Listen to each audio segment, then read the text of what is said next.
All right, welcome everyone. My name is Eric Esteves, and today's session is on strategic planning. We're joined today by Steve Pratt, who is the head of Impact Catalyst, a local consulting firm that supports organizations with strategic planning services and a host of other services. Dominique and I will be managing the chat, so feel free to post your questions throughout the seminar. And with that being said, I will turn it over to Steve. Thank you, Eric and Dominique. A couple things by way of introduction.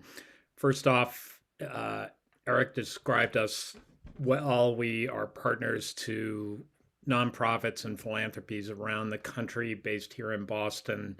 My background is I've been a nonprofit executive director 4 times over a 30-year career, a mix of capacity building organizations and direct service organizations, and also a grant making organization. So I've kind of been on multiple points, I guess, of reference along the continuum, and I'm going to bring that perspective today. I do want to take a moment to introduce two of my colleagues who are on just sitting in and listening, Jessica Arbaiza and Lauren Dybel, who are both brand new analysts to the Impact Catalyst team. So hi there, Lauren and Jessica. A couple other things to say. I'm going to be walking us through a presentation to ground us in this. But as I do, first of all, we're going to make extensive room in today's session for back and forth Q&A at the end. So certainly make note of questions along the way. If there's something that comes up on a slide, or if I'm making a point and you don't get it, or you'd like me to spend another moment maybe expanding on it, please either use on that reactions button, the raise your hand feature, to let me know you have a question, or send it in chat. I'll try to pay attention to chat, but I will say sometimes it's challenging to see the chat while you're also doing presentation. I'm going to try to be mostly present here. So with that said, I will go ahead and get going. And actually, oh, look, everybody is going ahead and introducing them in chat. So maybe I'll just do, since it's only a handful of you, it would be lovely to know who folks are. So why don't I just quickly, I'll call on you and just ask that you say what organization you're with. So Asha. Hi, I'm Asha Abdullahi, and I'm the founder of Somali Parent Advocacy Center for Education. And we support parents, Somali parents who have kids with special need in Boston area. Great. Welcome. Anne Lavarne.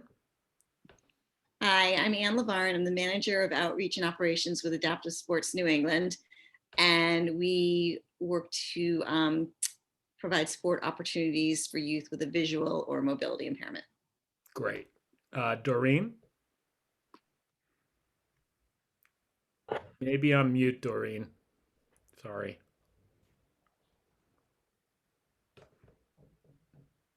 Not hearing you. I'm so sorry. Yeah. Okay. Maybe you can just introduce yourself in chat, Doreen. I'm sorry. How about Kim? Yes, Kim West. I'm on the board of Feminine Empowerment Movement. It's a spoken word group that puts on tournaments and workshops for spoken word artists. Great.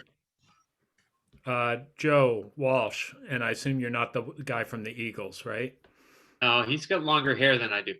Okay. I'm Joe Walsh. I'm the president of Adaptive Sports New England, and as Ann mentioned, we serve youth. We provide sport opportunities for youth and young adults who have either a visual impairment or a mobility impairment. Great. Lisa. Lisa Piscatelli from the Attleboro Area Interfaith Collaborative.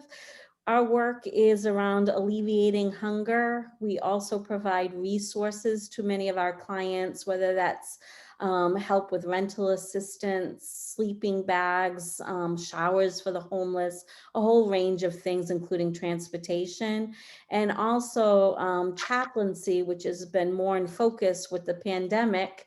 Our chaplain was really the only one serving out of the hospital for a big portion last year. So it's kind of come into focus, the importance of that in the overall healthcare landscape. Great. Thais, did I pronounce that right? Hey, hi everybody. My name is Thais de Oliveira, and I work at the Brazilian Women's Group in Brighton. We support and fight for Brazilian immigrants in the greater Boston area and beyond. Great. Lisa. Hi, Lisa Gordon. I'm a Lenny Zakim Fund board member. And I'm also part of the board of a newly formed mutual aid organization actually in Newton. So I come with both hats on, and I'm going to turn my camera off and be on mute because I share an office. Great. Julio. Hello, I'm Julio Ruiz, Executive Director at Lean Worker Center, and our organizations support immigrant workers who are facing wage theft or immigrant workers who got injured at the workplace. We support workers in the North Shore area of Massachusetts. Thank you. Great. Juliet. Hi, good afternoon, everybody. My name is Juliet Najumba. I'm the founder and CEO of Africano Waltham. We work mainly with youth, providing them with tools for success in education, and we use cultural edutainment to do that. Thank you for having me. Thank you. Heather. See what he wants. Hi, I'm Heather Wood. I'm the Executive Director of the Greater Boston Chapter of United Spinal Association.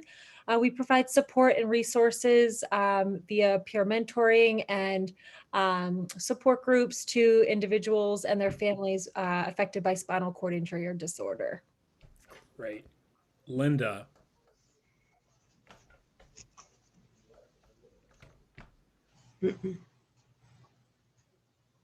Linda, are you there?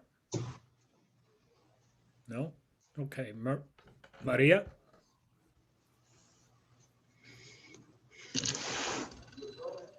Maria, Hi, good afternoon. My name is Maria Lourdes. I'm from Brazilian Women's Group. Thais already spoke about the group. Great. And my camera is not working well today. I'm gonna be mute and no video. Totally okay. Welcome. All right. So thank you for doing those introductions so quickly. I think it's just helpful for me to know who's in the room, and it's probably helpful for you all as well. So I'm going to go ahead and share screen. So I'm hoping Steve, it's Eric. It sounds like Doreen's sound is working now. Okay. Is that right? Can you hear me now? Yeah. Oh, great. Okay. Thanks. I'll mute myself while you're speaking. There you go. Oh boy. All right. But I did see your note in the chat with your background, which is great. So I'm going to go ahead and share screen now and say that, today's conversation, we're going to be talking about strategy, but we're really going to be talking about it in the context of making strategy in uncertain times. And part of what I'm going to be talking about is, frankly, it's always uncertain. I've been in the nonprofit sector for over 30 years. I can't think of a time when I had certainty or clarity about everything that was going to be going on in the world. Obviously, the last 14 months have taken that and, as Emeril Lagasse would say, kicked it up a notch. So I think, part of what we're going to be talking about today is how can you even do strategy with so much uncertainty in the world that you're trying to serve, the communities you're trying to serve? How do you approach that? And so our agenda today, we'll talk about why do planning now. We're going to do some kind of basic elements of strategy, thinking about how you connect strategy to your organization's sustainability, financial sustainability, doing some steps to building out that strategy, and then offering some samples of what this looks like for other projects that we've worked on. And then finally, we'll open it up for discussion. And as I said, feel free to raise your hand and interrupt along the way if there's something you want to clarify as we go through this. I should also say we will send out this presentation. We'll share this with Eric and Dominique so they can send it out to all of you and perhaps to folks who weren't able to join us today.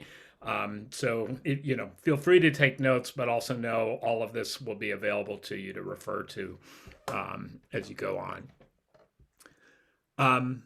So why strategy now? So, as we think about COVID and strategy, I think we can all relate to this graphic that, we've all gone from moments of panicking to one of the most overused words of the last 14 months, pivoting, thinking about how we need to change our program model, change our strategy, things like that, to planning, to starting to think beyond the panic stage and the pivot stage to what is our organization and our work going to look like on the other side of this. And you'll note I'm not referring to this as in any way returning to normal, because I don't think that's a thing. We're going to be moving on to something that is post-COVID, but what that is, I think that's part of what makes these times so uncertain. I think the first thing I'll say is, as you think about strategy, there's this phrase from engineering called signal to noise ratio. And what that means is in communications like radio communications, internet, things like that, there's always a lot of noise. And then there's a signal that cuts through that noise.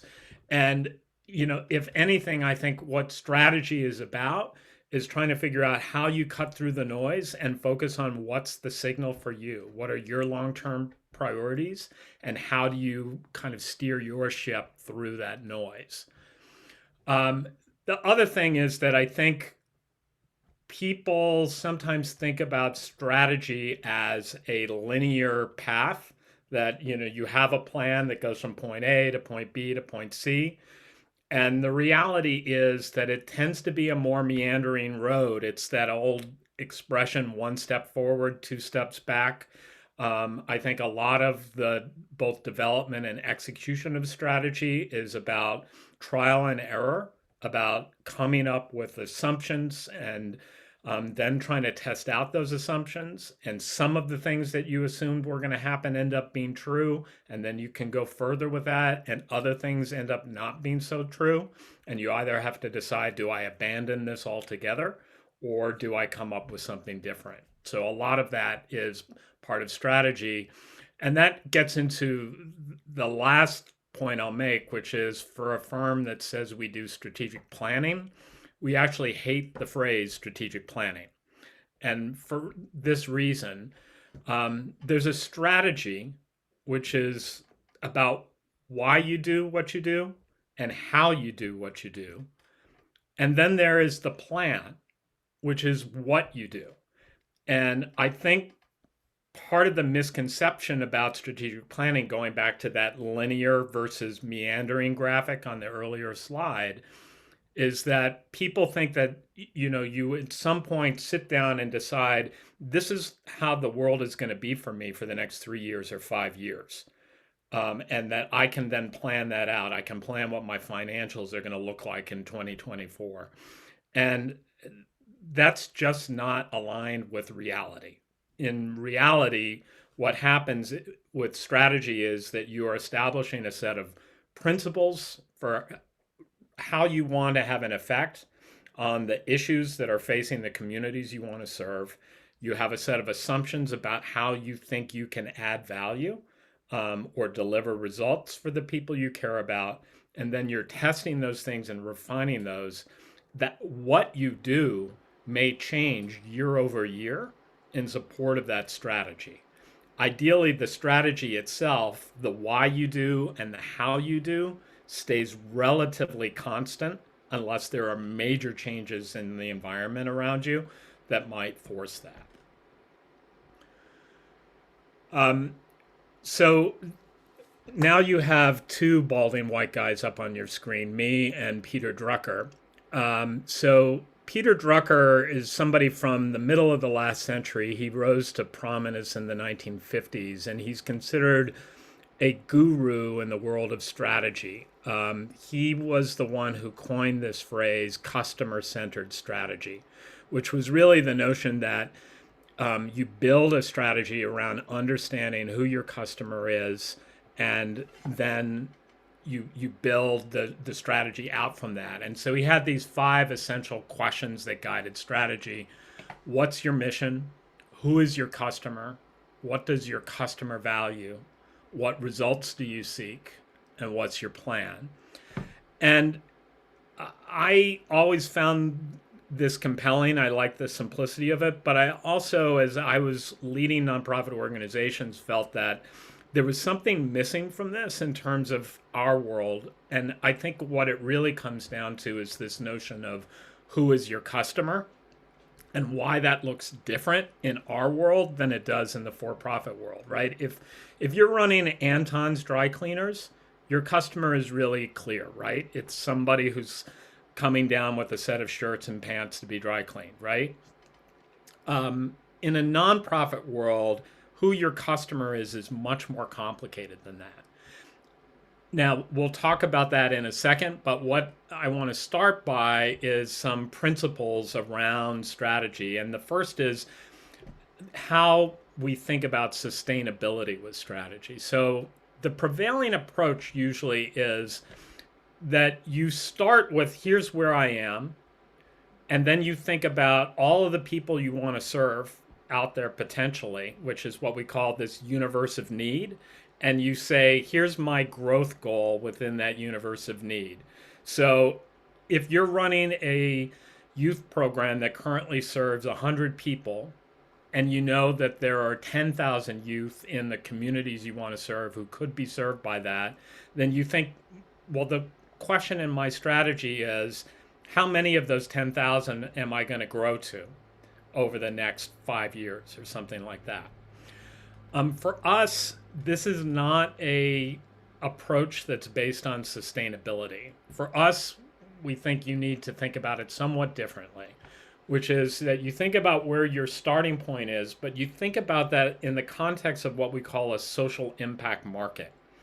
And you think about what you're going to grow into that market.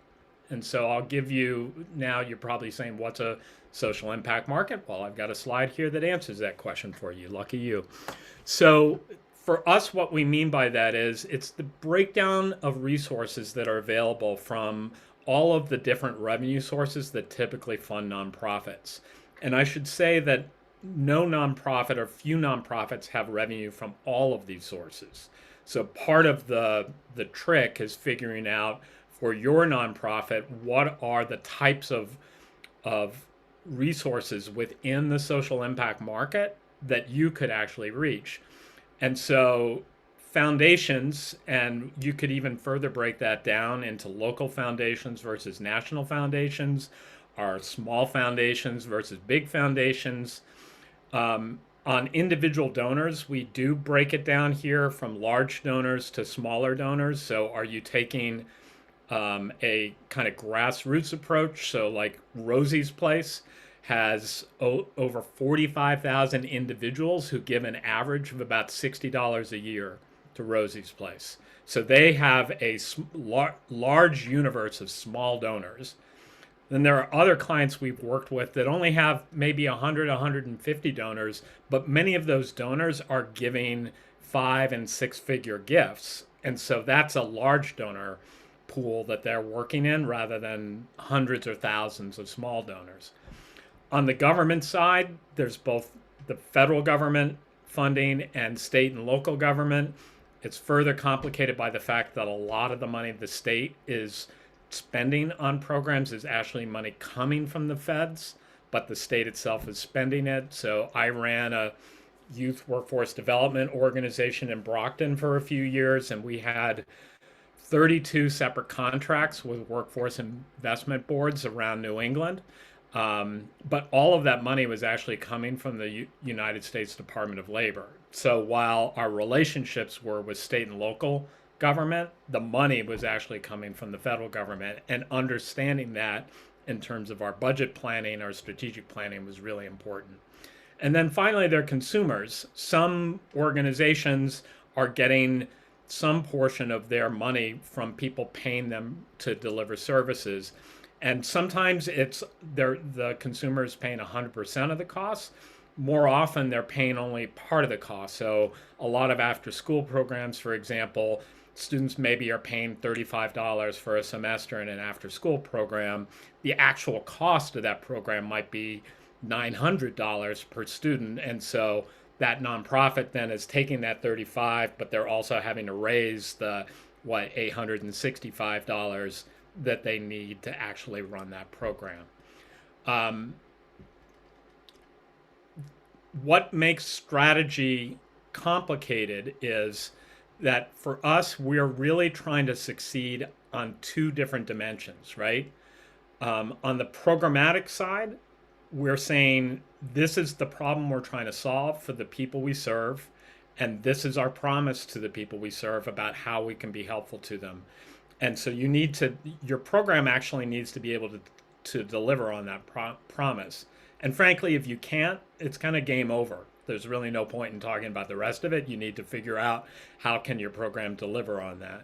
But you also have to deliver on your financial model, which means that you have to be able to bring in enough resources to cover the costs of doing your work, or again, it's kind of game over, right? At a certain point, the bank is going to come calling and say, no, we're not going to keep extending you a line of credit and that sort of thing. And this takes us back to that who is your customer question that Peter Drucker was asking. In the nonprofit world, we draw a distinction between customer and client.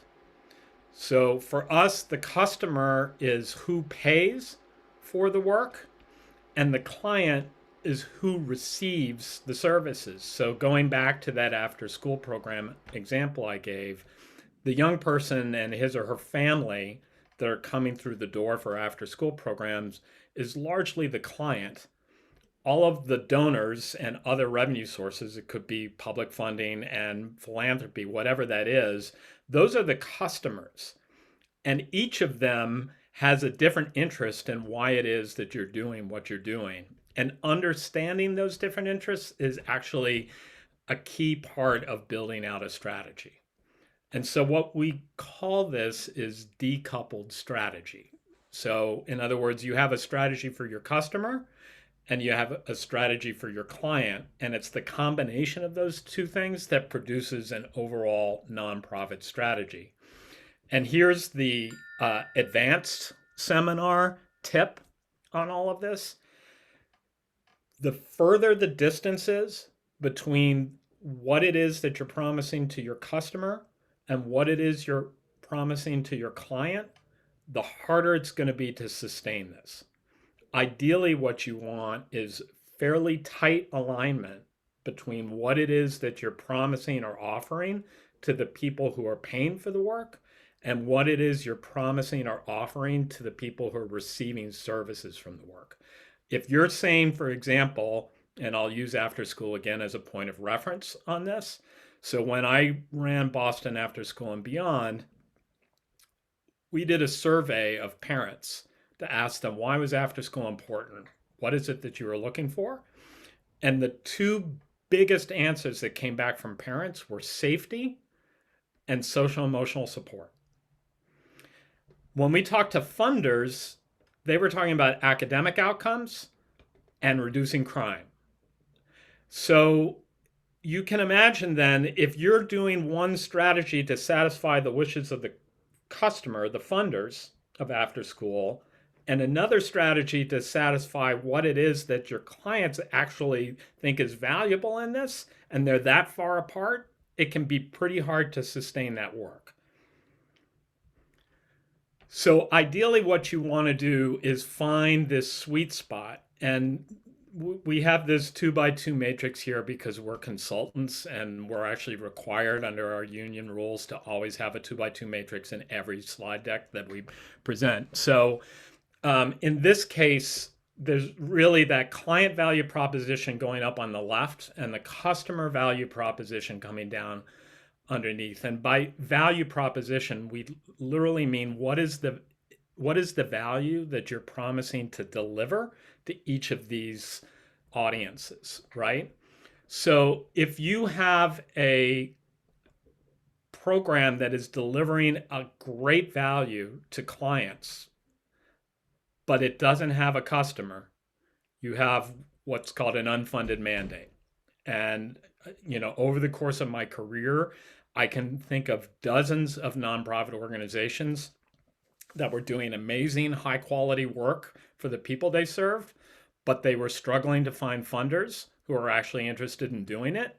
Some of them are no longer with us because they went out of business with that approach.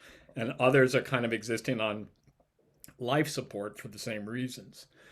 On the other hand, we can all probably think of examples of organizations that kind of bob and weave based on what it is that funders are offering to fund them to do. And so one year, maybe they're doing a public health focus, and the next year they're doing community arts focus because it just happened that Blue Cross was going to give them money one year, and another funder who likes the arts, maybe it's Hyams, would give them money the next year to do something else.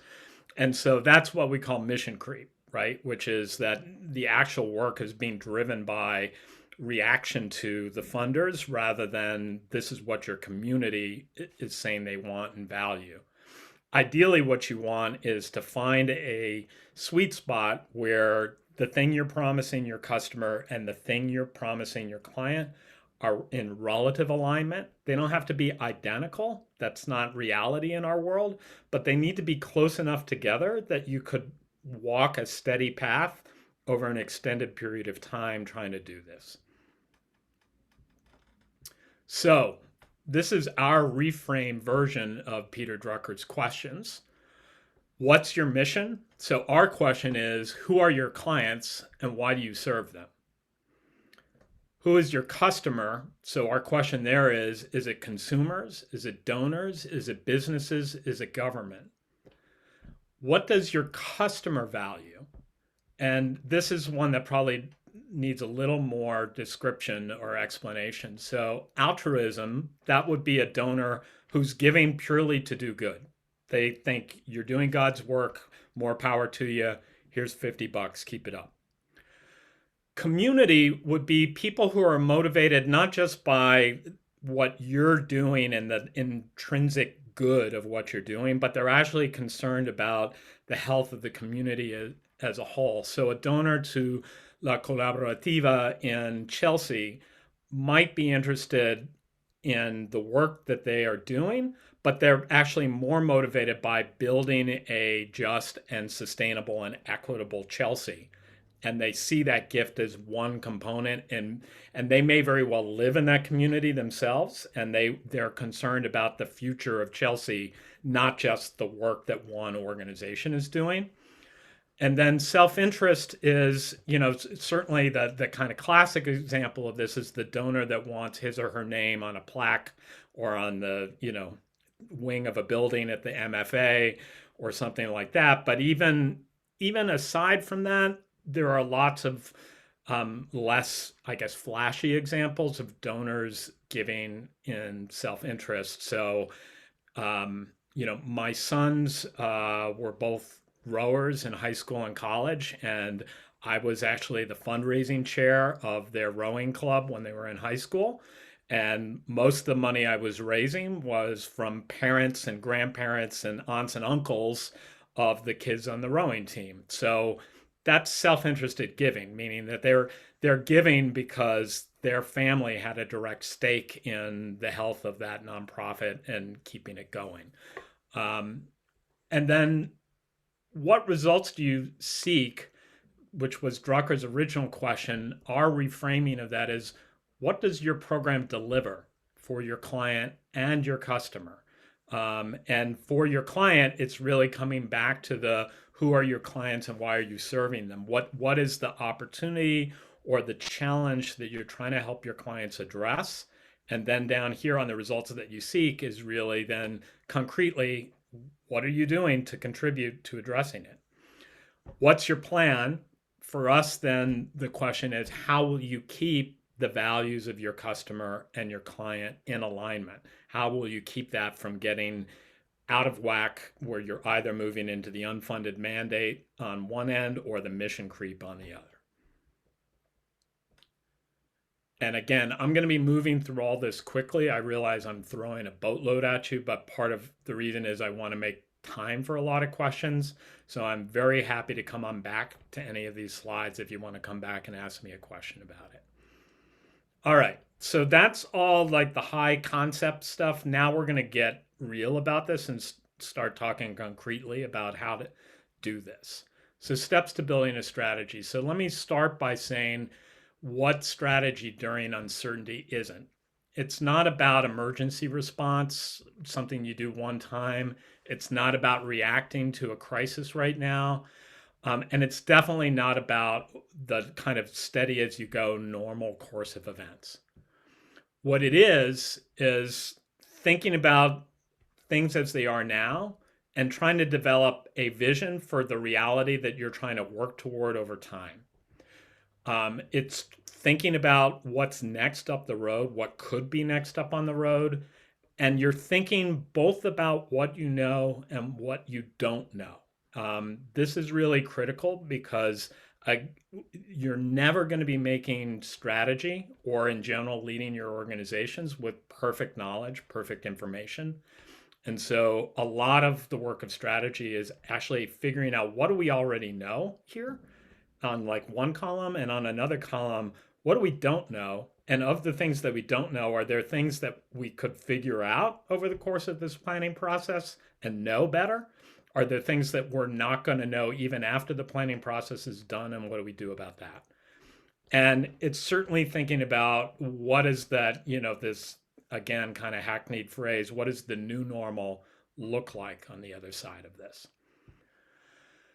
In terms of concretely how you go about doing this, the first thing that we'd recommend is you make a list. You identify what are some of the decisions you're going to have to make over the next year or two that feel critical to you. And going back to what I said a moment ago, think about for each of those decisions, what do you already know and what do you don't know? Second, divide that list of decisions into short-term versus longer-term decisions. So we've had a few clients that are worrying about their space, whether it's their office space or their program space and that sort of thing. And so a short-term decision, I chair the board of Food for Free, which is a food security innovator based in Cambridge. And we both had a long-term decision that we've known about for the last couple of years, which is that we knew we were running out of warehouse space and we needed to do something about it. And then we had a short-term decision, which is that the lease on the space that we're currently using is up at the end of June. So we both knew that we needed to make a short-term decision to figure out what the heck are we going to do from a warehouse perspective with all of our food come July. But we also wanted to do that in the context of a long-term decision, which is, are we just going to find space for what we know we're going to need next year? Or are we going to try to imagine what might Food for Free need in terms of warehouse space 3 years from now? And can we think about that, plan for that along the way? Think through what are the conditions that are required to move from short-term thinking to longer-term thinking. So what we mean by that is, again, there's a whole bunch of stuff that you have to do in the day-to-day, the month-to-month to get through. And then there are things that you know are important, but they're not urgent. They're not something that you need to solve this week. And think for those urgent things that don't need to be solved this week, when are you going to need to solve them? What are the conditions that would make you say, yeah, we're ready to take this one on and deal with it? And then think about developing what we would call scenarios, which is really laying out, here's maybe 2 or 3 versions of what reality could look like 2 to 3 years from now, and do some side-by-side comparison among those versions of reality of what are the relative strengths and weaknesses of each approach, right? So going back to that food for free example, there's one version of reality where we just deal with what we know right now, and we figure out, what, we'll deal with larger warehouse space if we decide we need it. When and if that comes to it, we'll do something else. We'll add additional space somewhere or something like that. Or a scenario where we say, we're going to find space that's bigger. Maybe it's 30% bigger than what we actually need programmatically right now. And part of what we're going to need to do is figure out, how do we build out our programming and our donor base to be able to grow into that 30% more space. And then we have a debate about the relative costs, the risks, how much risk we're willing to take on. And that leads us into point 4, which is you got to make choices among that. And most importantly, recognize no choice is permanent and irreversible. So think about, what are the assumptions that we're making behind that choice? And how are we going to use the reality of our experience over the next couple of years to actually test those assumptions and continually ask ourselves, are those assumptions still valid? Do we need to revise them in some way? Do we need to come back to them in some way? All right. So last section here is just sharing some concrete examples of where we would get to with this if we were doing a project.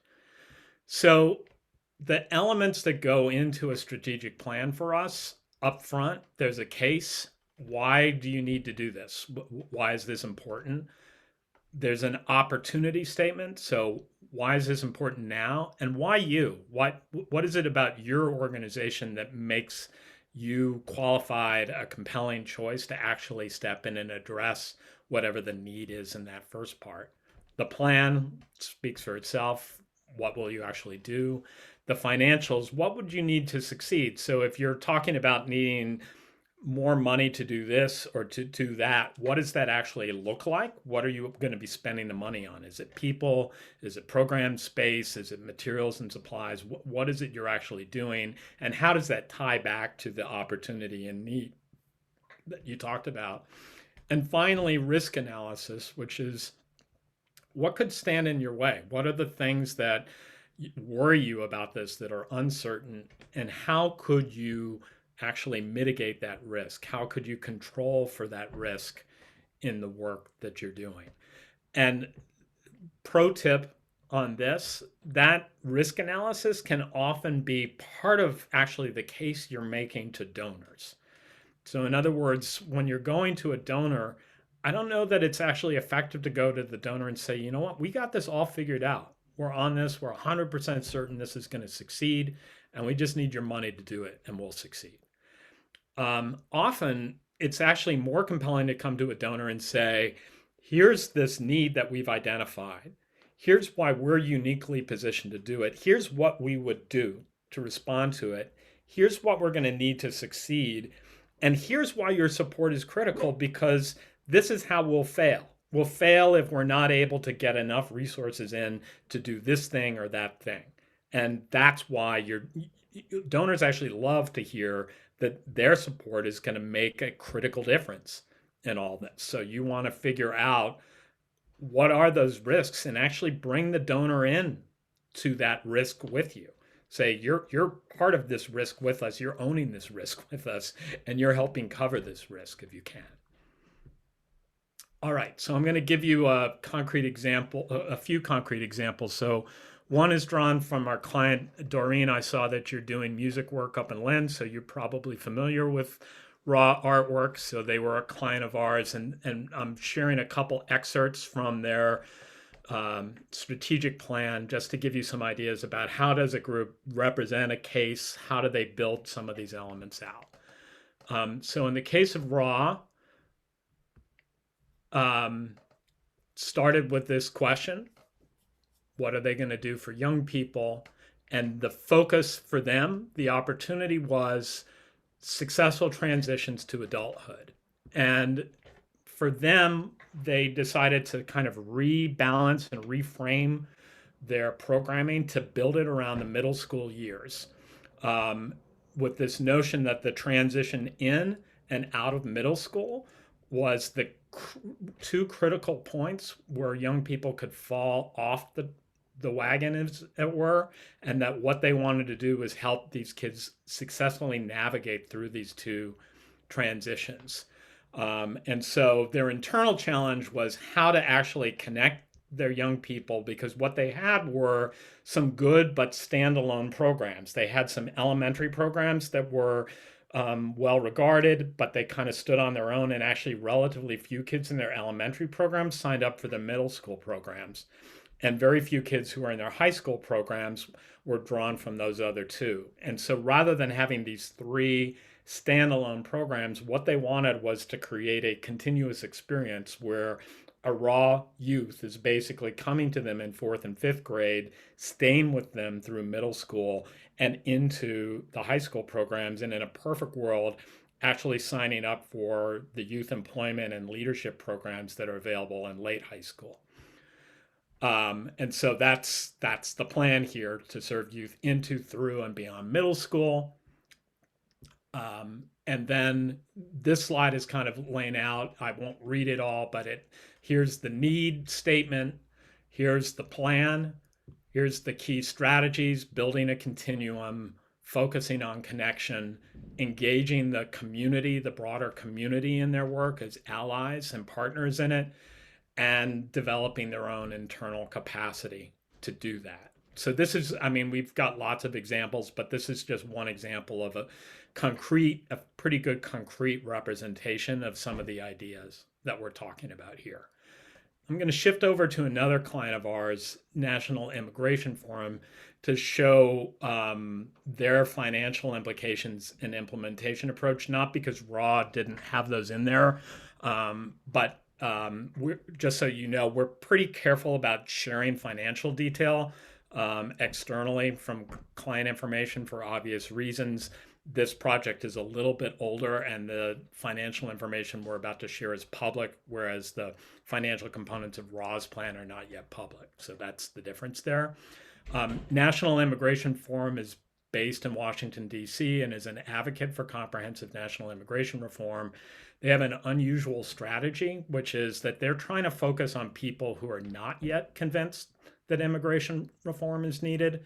And they've built this coalition they call Bibles, Badges, and Business, 3Bs. And it's focused on evangelicals, frontline law enforcement, and small business owners. And they're actually building a lot of their work in red states that are not currently supportive of immigration reform overall. So it's a fairly gutsy and unusual strategy. And so they basically decided in the strategic plan that we developed for them to focus on 21 states across the country, and they divided those states into 3 tiers. There was one tier that was kind of where there was the most promise of impact, where they were going to throw a lot of resources and staff on the ground. A second tier that had less promise, where they were going to do some staffing work, but more regionally than in that one particular state. And a third tier where most of the work was going to be done online rather than in person. So different levels of financial investment in that. So that's just to give you context for what you're going to see on the next few slides. So basically, then they laid out a financial plan that would start from the low end, their current budget of 6.8 million, out to as much as 11.3 million for the most ambitious version of this. And again, the idea here is that they're getting their donors excited about all that they could do with this strategy. And then they're going to go, but here's the kicker: we can't do all of that at 6.8 million. We're actually going to need more like $9 to $11 million to really do this right. And now that's why we need you.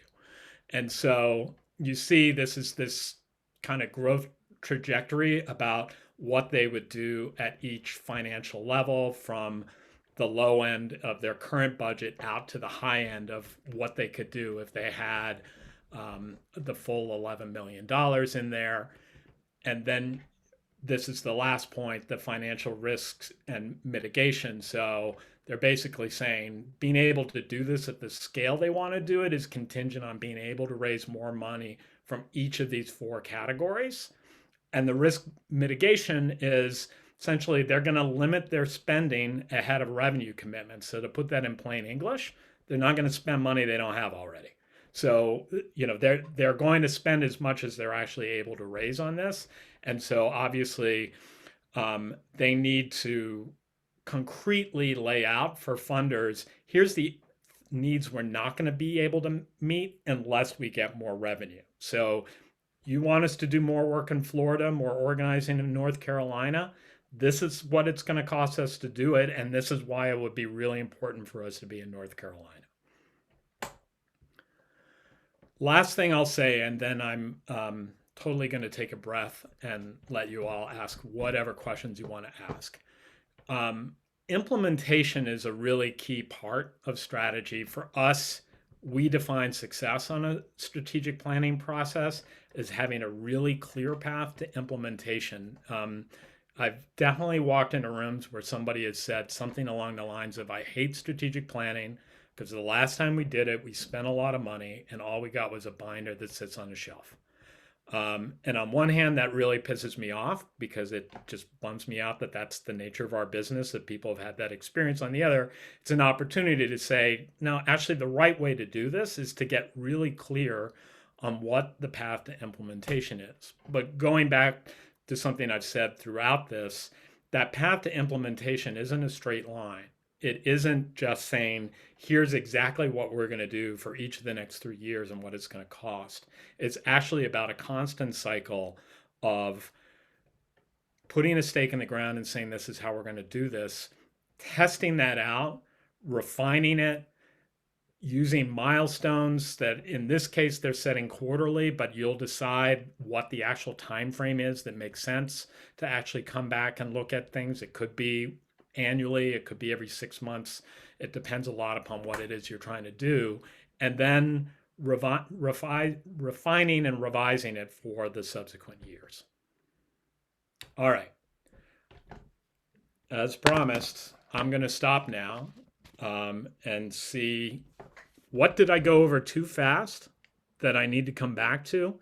What is it that you need clarification on? And then I may start asking you all to start telling me your stories about your strategy work and where you are. But let's start with just, are there questions you all have that I can help answer? Doreen, I see you coming off mute. And yeah, why don't we go ahead and use the raise hand button down in the reactions. That way I'll know to take people in order of who wants to go. But Doreen, since you came off mute, you were quick on the draw, I'll let you go first. I have 2 questions. The first one is typically who takes the lead in the development of this a plan for strategy, or the ugly strategic plan word. Is it the board, or is it the executive director then brings it to the board? What's the typical track for that? That's the first question. And the second one is typically how long should you plan for? Is this something that you do like over a 5-year period, a 10-year period, or is it something that it's short? And I know between short and long term, but typically, what does that plan look like over time, and the cost? Yeah. What's the typical cost for that? And when you say cost to implement it or cost to develop it? Cost for development. Okay. So both great questions. Lauren and Jessica, who are listening in on this, that first question about board and staff roles will sound familiar because we were just digging into this with a client and thinking about that for an upcoming meeting. So I'll start with the really unhelpful consultant's response to any question, which is it depends. And I'll now say a little bit more about what it depends on. In an ideal world, it should be a balanced partnership between board leadership and staff leadership. And the reason it should be balanced is a few things. Number one, you're going to need to lean on one another to succeed in this. And ideally, you want all parties to understand the risks and rewards of the strategy that you've developed, how you got there, and to be in it with you. In other words, you don't want a situation if you're an executive director where the board thinks, well, that strategy is on her. And, if she fails at it, that's on her too. What you want is that strategy is on us. And if we fail at it, that's on us. You want to move to that kind of a dynamic. That said, where it gets tricky is, often volunteers, in the, again, I'll use Food for Free as an example since I'm the board chair there. In a really good week, I'm giving food for free an hour and a half, 2 hours of my time. And that's a good week. There are weeks where it may be 15 minutes at most of my time. And so to compare my depth of knowledge about the workings of the organization and that sort of thing to Sasha, the executive director, or to Ben, the program director, it's apples and oranges. And a good board member knows what they don't know and has respect for that. And, what I'll just say, the reality is not all board members are so enlightened as I am on that. They don't know what they don't know. And some of them think they know way more than they know. And so part of the discussion with the client, if we're starting a strategic planning process, is thinking about how to set up an arrangement for that planning process in terms of board and staff engagement that's set up to succeed rather than fail. And even if you're thinking about, you may have goals for, I'd like a different kind of working partnership with my board than I've had up to this point. Part of the conversation may be, how can we use the planning process to build a better partnership? Are there things we could do that would actually engage board members differently than the way they have now? A lot of board members complain for good reason about board meetings being really boring because all it is somebody from a committee reads a report that we could have read in an email beforehand, instead of we have a conversation about what are the actual challenges here that we could be helpful with, and do we understand as volunteers what our role is, that sort of thing. So that's the board staff point. How long to plan? Again, it depends a lot upon what you're trying to achieve. What I will say is, the longer the plan, the less specific you can be about the end goal. So, typically 3 years is a fairly, if you want to get really concrete about the end goal, I think 3 years is a reasonable time frame. A lot of plans do run 5 years just because, number one, planning can be time and resource intensive to do. So nobody wants to do it every 3 years if they can avoid it. But part of what we're trying to instill in organizations is this notion that planning shouldn't be episodic. It should be an ongoing part of leadership. So you should be thinking on an annual basis about that plan. We just talked to a potential client, a great organization that's working with disabled adults in residential settings across a number of cities and towns.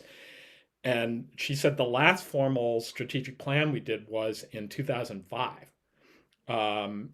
But every year we refresh that plan internally on our staff. And the only reason I'm coming to talk to you now is I'm new as CEO. There've been all of the changes with COVID. We think it's time to step back and really think about where we're going. But we've been really clear for the last 15 years on where we're steering this ship. So that's a great example on the other end of the spectrum.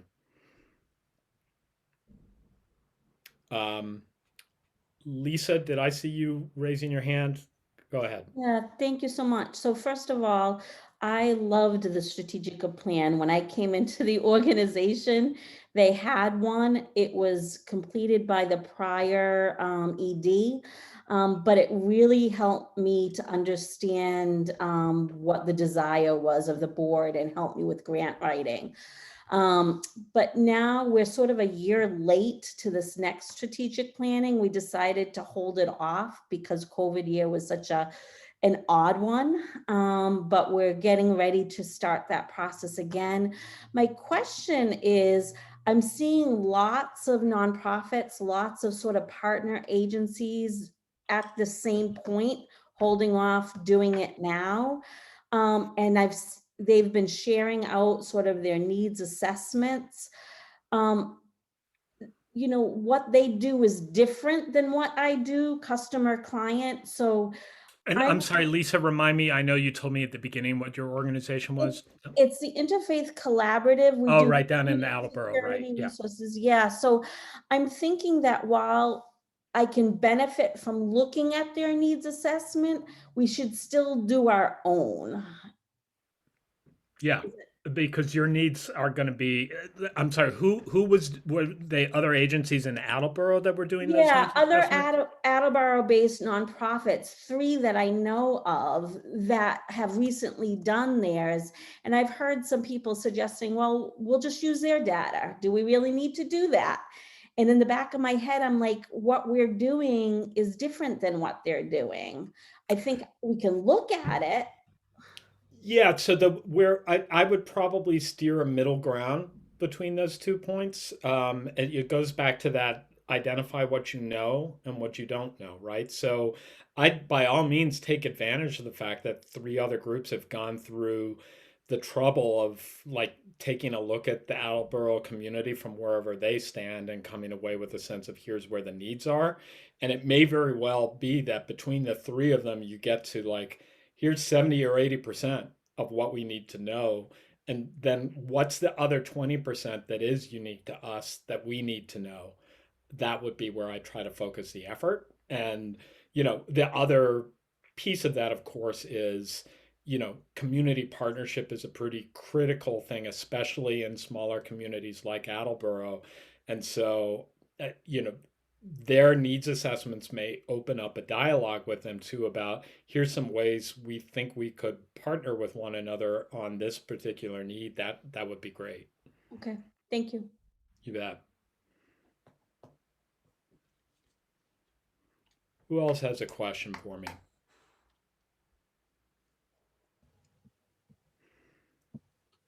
Linda, did I see you coming off mute? Yes, it's not even a question. What you did was confirm something for me. Okay. That is the balanced partnership between the executive director and maybe the program director or coordinator and the board. Yeah. Without a little give here and there, animosity can occur. Yeah. So I am grateful that you said that, because I have a tendency to like sit more in the background and observe and observe and observe. And then when things fall apart, I just sit there and go, I'm going to let somebody else on the board take responsibility for that, because I'm only doing my portion because I'm exhausted. How to be diplomatic on explaining that gives the person an opportunity to try these things to see where it goes. But all somebody else wants is the end result immediately. And it doesn't work that way, especially when we were going through COVID and you had to go through the guidelines and be strict about the guidelines to keep everyone safe. Yeah. Thank you. You're quite welcome. I mean, I will also say that, that figuring out what the partnership it's an ongoing journey. Yep. At, again, the advantage that I probably bring to being a board chair is I'm definitely not the deep pockets guy on the board.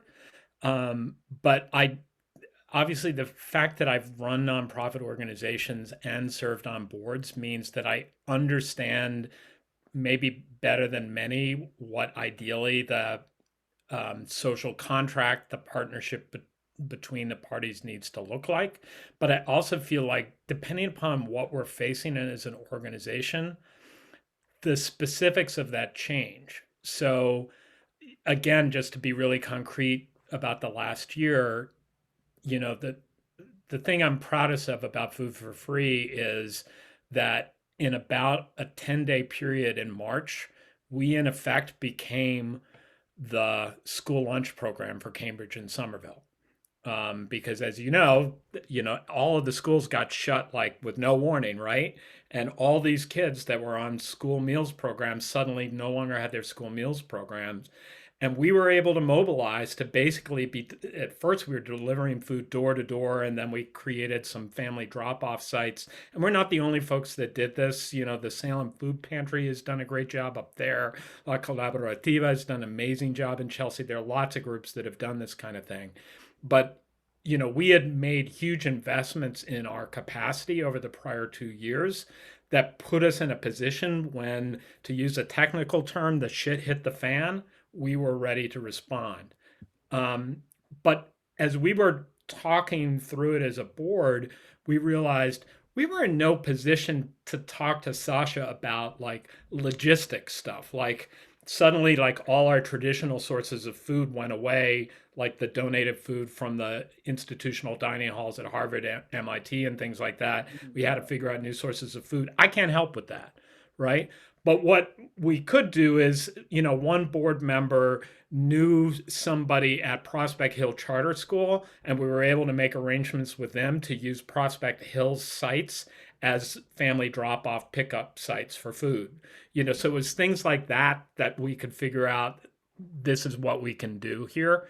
And that was a different role than we might have played 6 months before the pandemic. It's probably not the role we're going to play 6 months after the pandemic, right? And so what those needs are, what that partnership looks like, just like everything else about this strategy, constantly has to be refreshed. And ideally, if people are doing it coming in, recognizing, generally speaking, people have the right intentions. They're here to help. Nobody volunteers to serve on a board to be a pain in the ass to the executive director, although some people end up being that. And I'm always trying to figure out, like, why? Like, stop. Like, figure out something else. All right, Juliet, you had a question, because I could go off on this topic for hours, and I don't know that's the topic today. This is wonderful. My question is back to the slide where you put customer and client and nonprofit. Yep. And then you gave an example of where you made questions for the clients as well as questions for the customer, striking the balance. Like yep. that very same example that you gave, I know you managed it, but I don't know how I would manage to strike a balance. I need to kind of get a little bit deeper insight of what would I need to do. So, Juliet, tell me more about your organization and what you do. So we serve mainly immigrants from Africa, East Africa, and almost 99% of our clients are low income and underserved.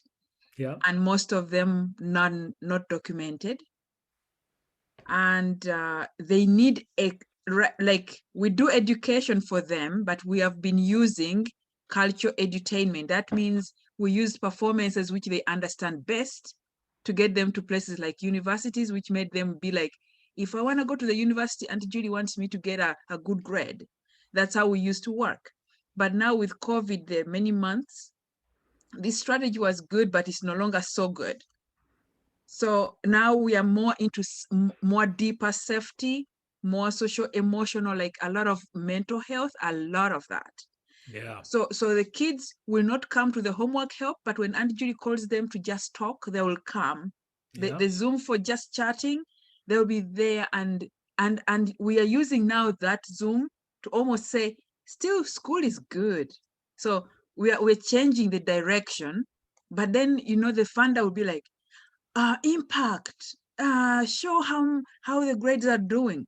And I'm like, I don't want to lie to them, but I'm confused about what I need to tell them, because I wanna tell them the reality, but they're always like numbers. Yeah. And the newest thing at our center is we had initially around 42 kids, and that was around 30 families. Right now we have around 120 households, 120. So we're just counting one person. Yeah. 120, and we don't want to sign up any new kids, so we Because are trying to keep, you don't have the capacity to serve more. yeah, we don't have capacity, but we are working like we are working for the 42 and the 120. The 120 we only give them food, but then the 42 we do social emotional, as well as the 30 parents, because now we no longer work for just the kid, but we are working with the households, which we have to train the parents on how to work with the kids at home, because initially they spent almost all the time with us, so it was never a problem. So now comes the moment where I need to write to the funder and ask for more support, because really I need the funding. I need to train my staff, because right now we are 3, but we work for a job of like so many, and we don't even know our job anymore. We don't know our job actually, because it's no longer that job of like Right. taking care of them after homework help. It's a new job. We are becoming counselors now, but we cannot take them to the normal counselors of outside, because those counselors might It's take a all our pandemic. It's not yeah safe. Right. yeah, they'll take them, things like, it's a new world. But what do I tell that person who gives me the money, which I need so badly? And I don't know. I think that has been a You good painted a thing. really clear picture that very much helps me dig into this. A few things to say. The the advice I'm going to give you on how to engage funders may work, but I also want to be humble enough to say it may not. Okay. But if I were in your shoes, what I would be saying to funders is this. Number one, I would take a look at their website and specifically take a look at whatever principles they put on their website about diversity, equity, and inclusion. And then, to be blunt, I would throw it back in their faces. And what I mean by that is this. Every funder in the Boston area right now is claiming that they care about these principles. And what I would say is, we care about these principles, and here's what equity and inclusion mean to us. It means that we listen to the people with lived experience, and we value their view of what's needed and what's important. And we're building our strategy and our program around what our community tells us they need, rather than what you tell us they need. And so I would also bring them in a little bit to your journey and say, you know what? Before March of last year, we were content to provide homework assistance and some of those other more, I guess, functional things that an after-school program did. And by the way, you were probably doing social emotional learning and support for them without knowing it, because all the evidence is that having a caring adult in the community who comes from community context and experiences that look like the context that child is living in is going to make that child feel more seen and alive and heard and all of those sorts of things. And so what I'd say is, you read the papers like everybody else. You know the child mental health crisis that young people are experiencing across this region. That's, you don't have to prove that point to them and say, you know, every child in this region has had a shitty year. And then on top of that, we're talking about kids from some of the most vulnerable situations, right? They're immigrants, many of whom with undocumented families, with, you know, their parents are frontline service workers who haven't been able to work or are getting sick while they're working, all of these types of things. And what we're doing is providing a safe and nurturing space for these kids to be able to endure through that. I've got to believe there are funders out there who would find that story compelling. And honestly, if they don't find that story compelling, I would move on to ones that do. I wouldn't spend a lot of time. Like, if a funder doesn't get that at that point, then I don't know that there's, like, I certainly wouldn't then try to say, okay, we're going to do homework help because that's the thing that's important to you. I mean, that does get back to the mission creep versus unfunded mandate part of the equation, if that makes sense. But I also want to be humble enough to say, this is what makes this work so hard, is connecting the perspectives of people who have money to people who need support. And you know, the good news is I think there are funders out there who are enlightened enough that they want to do this. Eric and I actually both sat in on the Philanthropy Massachusetts annual meeting back in June. We were both on that. Eric, you probably remember that Zoom. There were like 45 or 60 of us, something like that, on that call, right? And this was the leading topic on their mind, was it not? That doesn't mean that they're all going to walk the walk on that, but it does mean it's on their mind. And so I think there's an opportunity there for us to then bring it to them and to try to make the case, here's your chance to prove that your words up on your website actually mean something. Thank you so much. That was powerful. Well, easier said than done. Like I said, I want to acknowledge how hard that work is. Any other questions, big, small,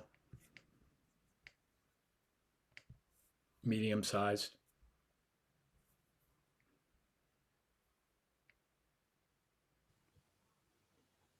No, you just gave more clarity. Great. So here's what we're going to do. We will send out these slides. The other thing we'll do is we'll give Eric a link. Eric, I'm going to make the same offer to this group that I made on the Zoom that you sat in on with Philanthropy Massachusetts, which is we're happy to offer one free office hours conversation with any of you. This is not about, you know, we've got plenty of business, so this is not about business development or something like that. We're not shilling for clients, okay? But if I realize that your situations are unique, and if it would be helpful to you to give you 45 minutes to talk more about your individual situation, how you're approaching strategy, we'd be more than happy to make time for you to do that. So along with the presentation, we'll send out a link if you want to get time on our calendar to do that. We'd be happy to spend more time. And it also may be that some of you, once you have a chance to look through the presentation, another question will come to mind for you, and that would be an opportunity for you to ask us that question at that point. We certainly appreciate that offer, Steve. I'm sure some of them look like, I think they're going to take advantage of that, because I saw a couple of scribbles. That would be great. That would be music to our ears if you did that. It really would. Okay.